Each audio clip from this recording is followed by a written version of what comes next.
Welcome back to the Patrick Reagan Show here on News Talk 98.7 WOKI and the Libertarian Lighthouse Radio Network.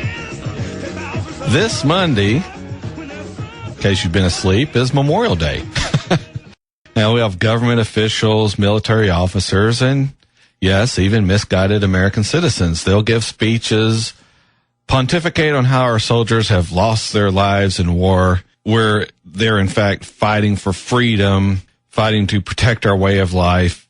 If you're on Facebook and the internet in general, it'll be littered with memes and postings reminding us, quote, freedom isn't free, unquote.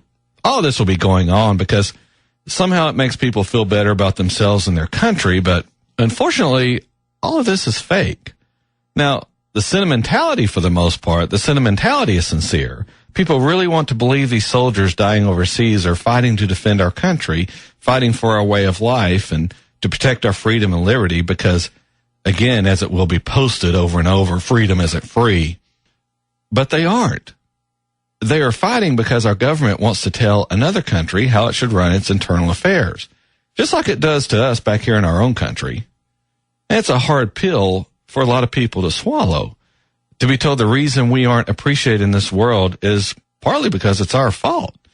Deep down, you know this to be true. Even the most dyed-in-wool military soldier knows he or she isn't fighting for American freedom. They are fighting for the American government. Not the citizens, the government. Not freedom, the government. Here's a quick clip to drive that home. Well, at least they died for a good cause. What cause was that? Freedom? Flush out your hit, you new guy. You think we waste goods for freedom? This is a slaughter. Exactly right. Freedom isn't sending you across the seas to fight in a foreign land. Freedom isn't telling you to drone strike targets resulting in innocent people being killed. Collateral damage, that's the sterile way to say you're killing innocent human beings. People's whose only crime is being in the wrong place at the wrong time. But don't worry, President Obama knows it's happening, and he loses sleep over it. Does that help the fact the United States government sanctioned and carried out the killing of one of your relatives if you live over there? No. Well, sorry. President's losing sleep that's as close to an apology as you're going to get. Doesn't really bring that person back, though, does it? But we'll mourn over people killed in this country by crazies with a gun or pressure cookers, innocent children being killed in unjustifiable attacks. But if it happens in another country, if it's another mother's child who just happens to be in the area when a drone strike occurs, oh well, collateral damage, let's go to soccer practice. Now, I'm not trying to denigrate the sacrifice that has been made by our soldiers who have fought violently in wars, in these conflicts, and even what we called police actions. What I want you to understand is we have been sending our soldiers to die or be seriously hurt, not for freedom, not for liberty for American citizens, but merely because the government says so.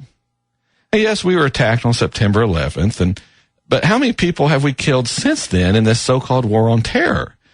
Does killing other innocent humans, people who could be Americans were it not for the luck of the draw and they weren't born here, but fellow human beings nonetheless, does killing them make up for the people who died in 9/11? Do 2 wrongs make a right? Do 10 wrongs make a right? Well then, Patrick, I can hear some of you saying, what's the answer?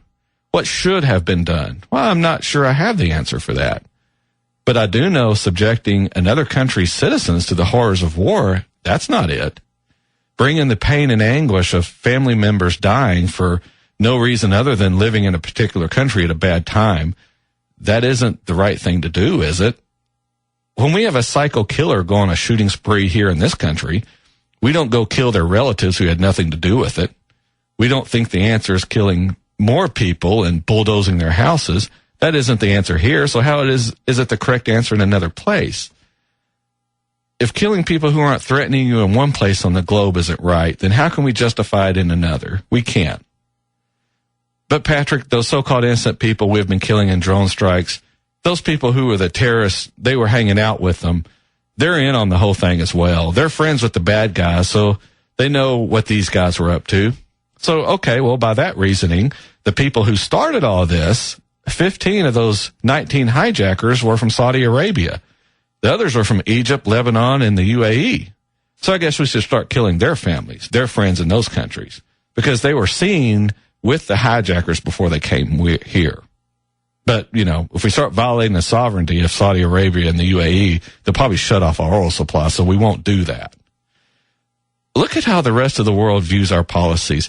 We sit in judgment with the world's strongest military. No doubt, there's not one nation on this earth that we cannot soundly defeat. No one can stand up to us. Just not going to happen. But are we using this power wisely? We aren't.